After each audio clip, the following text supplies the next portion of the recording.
നിസ്കാരത്തിനും നോമ്പിനും സകാത്തിനും ഹജ്ജിനും അതുപോലെ ഇസ്ലാമിന്റെ ഓരോ കാര്യങ്ങൾക്ക് ഷർത്തുകളും നിബന്ധനകളൊക്കെ ഉള്ളതുപോലെ കലിമത്തു തൗഹീദായ ലാ ഇലാഹ ഇല്ലല്ലാഹ് അതിന് നിബന്ധനകളുണ്ട്.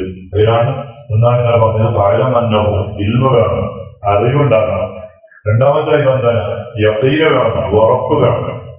വെറും തൊണ്ട കൊണ്ട് പറഞ്ഞാൽ മാത്രം പോരാ, നമ്മുടെ ഹൃദയത്തിന്റെ ഉള്ളിൽ ആ പറയുന്ന വിഷയത്തിൽ വിഷയവുമായി ആശയവുമായി വിശ്വാസവുമായി യഖീനുണ്ടാകണം, ഉറപ്പുണ്ടായാലേ ആ ലാ ഇലാഹ ഇല്ലല്ലാഹ് നമുക്ക് പഠിക്കുകയുള്ളൂ. മഹാന്മാരായ സ്വഹാബത്തുൽ കിറാം റളിയല്ലാഹു അൻഹും ജീവിതത്തിന്റെ പല മേഖലകളിൽ പല രൂപത്തിലുള്ള പ്രവർത്തനങ്ങൾ ചെയ്തവരായിരുന്നുവെങ്കിലും ഹബീബായ സല്ലല്ലാഹു അലൈഹി വസല്ലം തങ്ങളുടെ മുന്നിലെത്തി ലാ ഇലാഹ ഇല്ലല്ലാഹ് പറയലോടുകൂടി അവരുടെ ജീവിതത്തിന് പ്രത്യേകമായ മാറ്റങ്ങൾ അവരുണ്ടാക്കിയവരായിരുന്നു. മഹാനായ സഅദ് റളിയല്ലാഹു അൻഹുവിന്റെ മരണത്തെക്കുറിച്ച് ഇമാം ബുഖാരി റളിയല്ലാഹു അൻഹു റിപ്പോർട്ട് ചെയ്ത ഹദീസിൽ ഹബീബായ സല്ലല്ലാഹു അലൈഹി വസല്ലം തങ്ങൾ പറഞ്ഞത് കാണാം. ഇഹ്തസ്സൽ അർശു ലിമൗതി സഅദ് സയ്യിദുനാ റസൂലുള്ളാഹ്. ഇവരങ്ങൾ പറഞ്ഞു സഅദ് റളിയല്ലാഹു അൻഹുവിന്റെ മരണ വാർത്ത കേട്ട് അർശ് പോലും കുലുങ്ങിപ്പോയി എന്നാണ്. ഇഹ്തസ്സൽ അർശ് ലിമൗതി സഅദ്. സഅദ് റളിയല്ലാഹു അൻഹുവിന്റെ മരണ വിഷയം കേട്ടിട്ട് അർശ് പോലും വിറച്ചുപോയി. ആരാണെന്നറിയോ? സഅദ് റളിയല്ലാഹു അൻഹു. സഅദ് റളിയല്ലാഹു അൻഹു ഇസ്ലാമിലേക്ക് കടന്നു വരുമ്പോൾ അവിടത്തേക്ക് 30 വയസ്സാണ്. 30 വയസ്സാകുമ്പോഴാണ് ഇസ്ലാമിലേക്ക് കടന്നു വന്നത്. മരണപ്പെടുമ്പോ വയസ്സ് എത്രയാണ്? 36. അപ്പൊ എത്ര കൊല്ലാണ് മുസ്ലിമായി ജീവിച്ചത്? വെറും 6 കൊല്ലം. ഈ 6 കൊല്ലം മുസ്ലിമായി ജീവിച്ച സഅദ് റളിയല്ലാഹു അൻഹുവിന്റെ മരണത്തെ കുറിച്ചാണ് നബിതങ്ങൾ പറഞ്ഞത്. എന്താ? ഇഹ്തസ്സൽ അർശു ലിമൗതി സഅദ്. സഅദ് തങ്ങളുടെ ആ മരണം സംഭവിച്ചപ്പോ അർശ് കുലുങ്ങിപ്പോയി. അപ്പോ ആ സഅദ് റളിയല്ലാഹു അൻഹുവിന്റെ ലാ ഇലാഹ ഇല്ലല്ലാഹ്, എന്ത് ലാ ഇലാഹ ഇല്ലല്ലാഹ്, ഒരു 6 കൊല്ലം കൊണ്ട് ഉണ്ടാക്കിയ മാറ്റം. 30 വയസ്സ് വരെ മുസ്ലിമാവാതെ ഇസ്ലാം എന്താണെന്ന് അറിയാതെ ജീവിച്ച ഒരു ആള് 30ന്റെയും 36ന്റെയും ഇടയിലുള്ള ജീവിതത്തിൽ ചെയ്ത മാറ്റം എന്ത് മാറ്റാണ്? ലാ ഇലാഹ ഇല്ലല്ലാഹ് എന്ന മാറ്റം.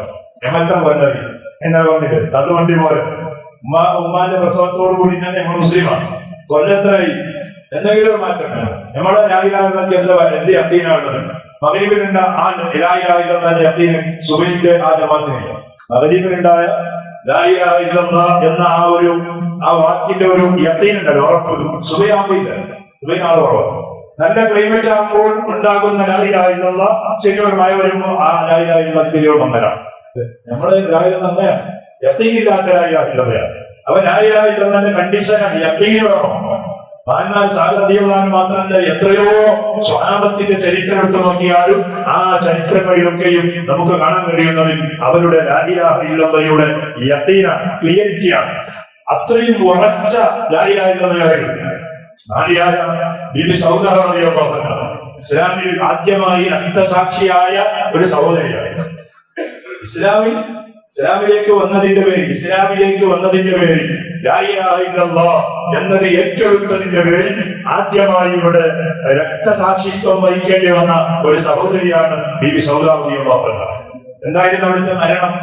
ഏത് രൂപത്തിലുള്ള വേദനകൾ കൊടുത്തിട്ടാണ് മഹതിയായ സൗദ റളിയല്ലാഹു അൻഹ ശത്രുക്കൾ കൊന്നത്? ആ കൊല്ലുന്ന സമയത്ത് ഇത്രത്തോളം ചരിത്രം പറയുന്നത് 2 ഒട്ടകങ്ങളെ കൊണ്ട് സൗദ റളിയല്ലാഹു അൻഹയുടെ 2 കാലിന് കെട്ടിയിട്ട് ആ ഒട്ടകങ്ങളെ 2 ഭാഗത്തിലേക്ക് വലിപ്പിച്ചതാണ്. എന്താണ് നമ്മുടെ 2 കാല് പിടിച്ച് 2 ആളുകൾ അങ്ങോട്ടും ഇങ്ങോട്ടും വലിച്ചാൽ നമുക്ക് വേദന സഹിക്കാൻ കഴിയുമോ? 2 ഒട്ടകങ്ങളെ കൊണ്ട് 2 കാല് 2 ഭാഗത്തിലേക്ക് അങ്ങോട്ടും ഇങ്ങോട്ടും വലിപ്പിച്ചതാണ്.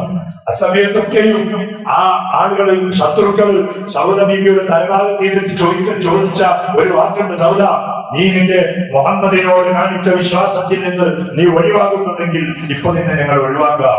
അപ്പൊ സൗദ റളിയല്ലാഹു അൻഹു പറഞ്ഞെന്താ? അല്ലാഹു അഹദ്, അല്ലാഹു അഹദ്, അല്ലാഹു അഹദ്.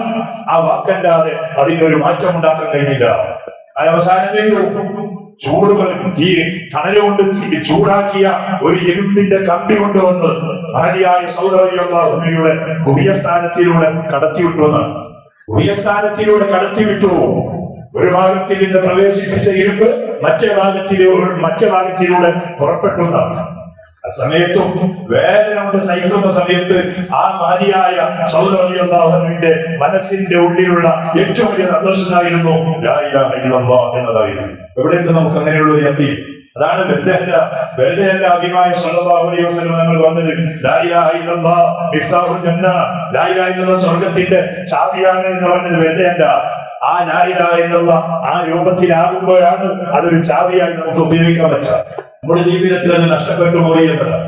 ലാ ഇലാഹ ഇല്ലല്ലാഹ് ചെല്ലുന്നുണ്ട്, ഇഷ്ടംപോലെ ചെല്ലുന്നുണ്ട് അല്ലെ, പോകുമ്പോഴും വരുമ്പോഴും ലാ ഇലാഹ ഇല്ലല്ലയാണ് അല്ലെ, എല്ലാ സമയത്തും ചെല്ലുന്നുണ്ട്. പക്ഷേ നമ്മുടെ ആ വായിൽ നിന്ന് ഇറങ്ങുന്നതല്ലാതെ ഖൽബിൽ നിന്ന് വരുന്ന സൗദ ബീവി പറഞ്ഞതുപോലെ ആ മഹാനായ സൗദ റളിയല്ലാഹു അൻഹു ഉണ്ടാക്കിയതുപോലെയുള്ള ആ ലാ ഇലാഹ ഇല്ലല്ലാഹ് നമ്മുടെ ജീവിതത്തിൽ നേടിയെടുക്കാൻ പറ്റുന്നില്ല. അതുകൊണ്ടല്ലേ സ്വഹാബത്ത് എല്ലാം കൊടുത്തത് لدين الهدى في كل موطن غزوتي صلاة وتسليم وزكاة تحيتي على المصطفى المختار خير البرية وجادوا بأموال അവരുടെ സമ്പത്തുകൾ മുഴുവനും ഹബീബായ ഞങ്ങൾ ചോദിക്കുമ്പോ അവർ കൊടുക്കുകയാണ്. നാലക്ക് വേണ്ടി, മറ്റൊന്നിനു വേണ്ടി, എന്റെ കുടുംബത്തിന് വേണ്ടി അവർ നോക്കിയില്ല. എപ്പോ ഹബീബായ ഞങ്ങൾ യുദ്ധത്തിന് വേണ്ടി വിളിക്കുന്നുണ്ടോ ആ വിളിക്കുന്ന സമയത്തൊക്കെയും അവർ ഓടി വന്നവരാ. അപ്പൊ അവർ ഭയം നോക്കിയില്ല, ക്ലൈമറ്റ് നോക്കിയില്ല, ഞാൻ പോയാൽ ഞാൻ മരിച്ചാൽ എന്റെ വീട് പട്ടിണിയാവും എന്ന് നോക്കിയില്ല. കാരണം എന്നെ പഠിച്ചിട്ടല്ല, എന്നെ നോക്കിയിട്ടല്ല എന്റെ ഭാര്യ പഠിച്ചത്, എന്നെ നോക്കിയിട്ടല്ല എന്റെ മക്കൾ പഠിച്ചത്. അവർക്കൊക്കെയും ലാ ഇലാഹ ഇല്ലല്ലാഹ് അല്ലാഹുവിന്റേതാണ്. അവരുടെ മനസ്സിലായത് അങ്ങനെയാണ്. എന്തും നോക്കിയില്ല. അവരുടെ ശരീരം മുഴുവനും പരിശുദ്ധമായ ദീനിന് വേണ്ടി, ലാ ഇലാഹ ഇല്ലല്ലാഹ്ക്ക് വേണ്ടി അവർ വിൽപ്പന നടത്തിയവരാണ്. അതുകൊണ്ടാണ് ആ മഹാന്മാരായ സ്വഹാബത്തായത് അവരുടെ ജീവിതം മുഴുവനും യഖീനോട്, ഉറച്ച വിശ്വാസത്തോടെ ലാ ഇലാഹ ഇല്ലല്ലാഹ് അവർ മുറുകെ പിടിച്ചു. അതിന്റെ മുന്നിൽ എന്ത് പ്രതിസന്ധി വന്നാലും, എന്ത് പ്രയാസം വന്നാലും അവരത് കണ്ടില്ല, കണക്കാക്കിയില്ല. അവരുടെ മുന്നിൽ അല്ലാഹു അല്ലാഹു. അതാണ് ലാ ഇലാഹ ഇല്ലല്ലാഹ്ന്റെ മറ്റൊരു കണ്ടീഷൻ. ഇൽമുണ്ടാകണം, അതുപോലെ യഖീൻ ഉണ്ടാകണം, ഉറച്ച വിശ്വാസം. അതിൽ ആരെന്ത് പറഞ്ഞാലും, എന്ത് പ്രയാസങ്ങൾ നേരിട്ടാലും, എന്ത് ബുദ്ധിമുട്ട് വന്നാലും ലാ ഇലാഹ ഇല്ലല്ലാഹ് ഒരു മങ്ങൽ നമ്മുടെ ഉള്ളിൽ വരാൻ പാടില്ല. എന്നാൽ കയറൊട്ടി, അങ്ങനെ വന്നാൽ കയറൊട്ടി. അതാണ് സൂക്ഷിക്കണമെന്ന് മഹാന്മാർ പറഞ്ഞത്. എത്ര സൂക്ഷിച്ചാലും പോരാ. അല്ലാഹു നമുക്ക് ആ രൂപത്തിൽ, നമ്മുടെ കൽബിൽ ആ രൂപത്തിലുള്ള ഒരു യഖീൻ പടച്ചറബ് നൽകി അനുഗ്രഹിക്കട്ടെ. പടച്ചവനെ ജീവിതത്തിൽ ഒരുപാട് തവണ ലാ ഇലാഹ ഇല്ലല്ലാഹ് ചൊല്ലി അതിൽ ഏതെങ്കിലും ഒരു തവണ യഖീനോട് കൂടിയുള്ള ലാ ഇലാഹ ഇല്ലല്ലാഹ് ചൊല്ലാൻ ഞങ്ങൾക്ക് നീ തൗഫീഖ് നൽകണേ. നമ്മുടെ മുൻഗാമികളായ മഹാന്മാരായ സ്വഹാബത്തുൽ കിറാം, അതുപോലെയുള്ള മഹാന്മാരായ ഔലിയാക്കൾ, സ്വാലിഹീങ്ങൾ, ആരിഫീങ്ങൾ, മഹാന്മാർ അവരുടെ ജീവിതത്തിൽ പടച്ചവനെ എല്ലാത്തിനേക്കാൾ ഉപരി പടച്ചവനെ നിന്നെയാണ് അവരുടെ കൽവിൽ കൊണ്ട് നടന്നത്. കാരണം മരിച്ചു പോയാൽ എല്ലാവരും കൈവിടും, പക്ഷേ കൈവിടാത്തവരാണ് നീ മാത്രമാണല്ലോ അല്ലാഹ്. പടച്ചവനെ ഞങ്ങൾക്കും ആ ഒരു വിശ്വാസം, ആ ഒരു ഉറപ്പ് നമ്മുടെ കൽവിൽ ഇട്ട് തരണേ അല്ലാഹ്. അവരെ നീ ഈമാൻ കൊണ്ട് പ്രകാശിപ്പിച്ചത് നീയാണെങ്കിൽ അതേ നിന്നോട് ഞങ്ങൾ ചോദിക്കുന്നു, നമ്മുടെ കൽവും ഈമാൻ കൊണ്ട് പ്രകാശിപ്പിക്കണേ. അവിടെ ദുനിയാവ് ഇങ്ങനെ നമ്മുടെ മനസ്സിൽ കടന്നു വരുമ്പോ നമ്മുടെ ഉള്ളിൽ ആഖിറത്ത് നീ കാട്ടിയിട്ട് ഞങ്ങൾക്ക് നീ സന്തോഷം നൽകണേ. അവിടെ സമാധാനം നൽകണേ. പടച്ചോനെ നിന്റെ ഈ പരിശുദ്ധമായ കലിമത്ത് തൗഹീദ് നമ്മുടെ ജീവിതത്തിൽ കടന്നു വരുന്ന എല്ലാ പ്രശ്നങ്ങൾക്കും പ്രയാസങ്ങൾക്കും ഒരു കാവലാക്കണേ. നീയാണ് ഞങ്ങളെ കാക്കേണ്ടവൻ, നീയാണ് ഞങ്ങളെ കൈപിടിക്കേണ്ടവൻ, നീയാണ് നമ്മുടെ രോഗങ്ങളെ മാറ്റേണ്ടവൻ, നീയാണ് നമ്മുടെ പ്രതിസന്ധികൾ അകറ്റേണ്ടവൻ. പടച്ചോനെ ഈ പ്രഭാത സമയത്ത് ആളുകൾക്ക് ഇറങ്ങി റിസ്ക് കണക്കാക്കുന്ന ഈ സമയത്ത് നിന്നോട് ഞങ്ങൾ ചോദിക്കുന്നു നമ്മുടെ എല്ലാ പ്രയാസങ്ങളും തീർത്തതാവുക, ബേജാറുകൾ തീർത്തതാവുക, രോഗങ്ങൾ ശിവയാക്കാവുക, കടങ്ങളെ വീട്ടിട്ടാവുക, ടെൻഷനുകൾക്ക് പരിഹാരം താവുക, ബേജാറുകൾ പടച്ചവനെ നമ്മുടെ കൽവിൽ നിന്ന് അകറ്റണയാവുന്നത്. എത്രയോ പാപങ്ങൾ പല രൂപത്തിലുള്ള ഖുർആനുകൾ പറഞ്ഞ വസിയ്യത്ത് ചെയ്തവര് ആരൊക്കെ ഞങ്ങളുമായി സദസ്സുമായി വസിയ്യത്ത് ചെയ്തവരുണ്ടോ സർവ്വ മുറാദുകളും നീ പൂർത്തീകരിച്ചു കൊടുക്കണേ. നീ പൂർത്തീകരിച്ചു കൊടുക്കണേ.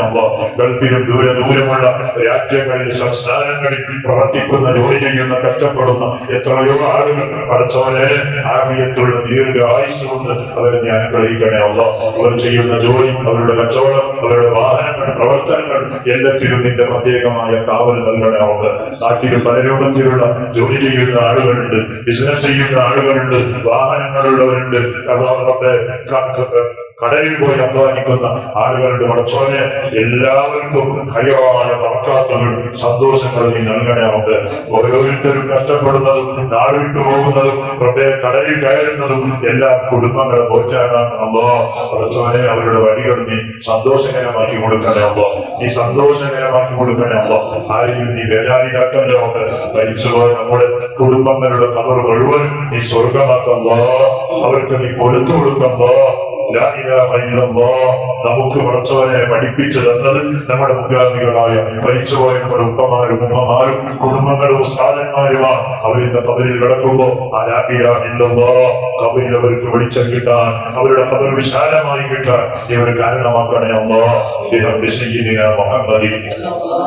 സല്ലല്ലാഹു അലൈഹി വസല്ലം ഹസ്ബുനല്ലാഹു വനിഅമൽ വകീൽ نعم المولى ونعم النصير حسبنا الله ونعم الوكيل نعم المولى ونعم النصير حسبنا الله ونعم الوكيل نعم المولى ونعم النصير صلى الله على محمد صلى الله عليه وسلم صلى الله على محمد صلى الله عليه وسلم صلى الله على محمد